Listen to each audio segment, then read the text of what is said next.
मेरे प्यारे विद्यार्थियों, आप सभी कैसे हैं? मुझे पूरी उम्मीद है कि आप सभी बेहतर होंगे। देखिए, नॉर्मलाइजेशन पे आरआरबी के द्वारा एक ऑफिशियल नोटिफिकेशन दिया गया है जिसमें सब कुछ क्लियर बताया गया है, जितने भी डाउट्स हैं रिगार्डिंग नॉर्मलाइजेशन। सो एफएक्यू और नॉर्मलाइजेशन ऑफ मार्क्स आप देख रहे हैं। चलिए हम इस पर क्लिक करते हैं और देखते हैं क्या खुलता है। जो ऑफिशियल नोटिफिकेशन आया, देखिए यही official notification ministry of railway के द्वारा डाला गया है। पहला सवाल है कि why examination is conducted in multiple sessions.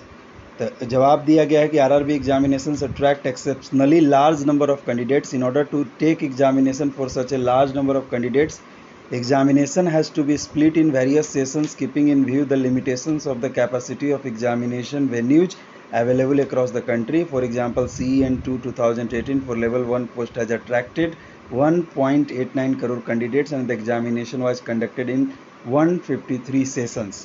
तो ये पहले सवाल का जवाब था। दूसरा सवाल है why normalization is necessary. Normalization क्यों जरूरी है? तो इन्होंने जवाब दिया है कि when an examination is conducted in multiple sessions for the same syllabus, in spite of all efforts, there are chances of variation in the difficulty level of the questions in various sessions. Thus, the score obtained by the candidates of the same caliber is likely to vary. In order to equalize the variation in the difficulty level of question papers, a process called statistical normalization is applied. यानी कि अलग अलग shift में अलग अलग प्रकार के questions आते हैं, किसी में इजी किसी में डिफिकल्ट, तो नॉर्मलाइजेशन सबको नॉर्मल कर देता है। ये जवाब दिया गया है। अगले सवाल की तरफ बढ़ें तो RRBs had conducted examinations in multiple sessions in the past where they adopting normalization. Yes, normalization is being done by RRB in examination conducted in multiple sessions since year 2000 onwards. पूछा गया कि कब से ये चालू है नॉर्मलाइजेशन, तो 2000 से ही। अगला सवाल है is normalization some sort of grace marks. No, normalization process followed by RRB is a scientific and statistical process. It is not a process of awarding grace marks. यानी ये पूछा गया क्या ये ग्रेस मार्क्स की तरह है? तो बिल्कुल ये ग्रेस मार्क्स की तरह नहीं है। ये एक साइंटिफिक और स्टैटिस्टिकल प्रोसेस है जो डाइल्यूट करता है डिफ़िकल्टी और इजी लेवल के क्वेश्चंस को, ताकि सबको बराबर का हक मिले। अगला क्वेश्चन है so can normalization result in reduction as well as increase in the marks as compare to the raw marks. Yes, it completely depends on the statistical parameters calculated based on the performance of candidates in the session of the candidates as well as candidates of other sessions. और अगला सवाल पूछा गया this means the performance of candidates is statistically judged based on all the candidates he or she is competing with. Yes, the process involves raw score of the candidate, mean and standard deviation of raw marks of candidates in his or her session as well as other sessions being normalized. अगर हम अगले सवाल की तरफ जाएं तो आप देख सकते हैं कि what is raw score, how raw score is calculated, the raw score is computed as under. मान लीजिए कि टोटल 100 क्वेश्चन पूछे गए जिसमें से इग्नोर्ड क्वेश्चन किए गए 2, ठीक है। नंबर ऑफ क्वेश्चन अटेम्प्ट किए गए 60, करेक्ट आंसर किया गया 54, रॉन्ग आंसर किया गया 6। तो पॉजिटिव मार्क्स 54 मिला, निगेटिव मार्क्स 2 हो गया, द नेट स्कोर 52 हो गया। यानी कि 100 में जो है 52 जो है रॉ मार्क्स है। तो रॉ मार्क्स निकालने के लिए क्या किया जाएगा, 52 बटा जो निगेटिव 100 माइनस 2 किया गया 98 डिवाइडेड बाई 100 करके 53.06, ये आपका रॉ मार्क्स ऐसे निकाला जाता है। यानी जितना आप मार्क्स गेन करते हैं तो उतना माइनस करके निकाला जाता है। अगला सवाल है कि this means it doesn't involve human intervention. Yes, it is totally based on calculated values. इन्होंने बोला है कि ये बिल्कुल कैलकुलेटेड वैल्यूज पे होता है। अगला सवाल पूछा गया कि can candidates of same session have variations in the increase और decrease in the marks after normalisation.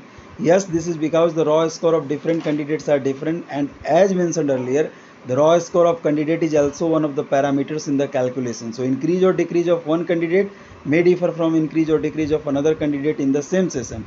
यानी जो raw marks है वो अलग अलग विद्यार्थियों के अलग अलग होंगे, इससे नॉर्मलाइजेशन पे असर पड़ता है, ठीक है। अगला सवाल पूछा गया है कि the normalize marks of my competitor has increase as compare to his raw marks but my raw marks and normalize marks are same, Y.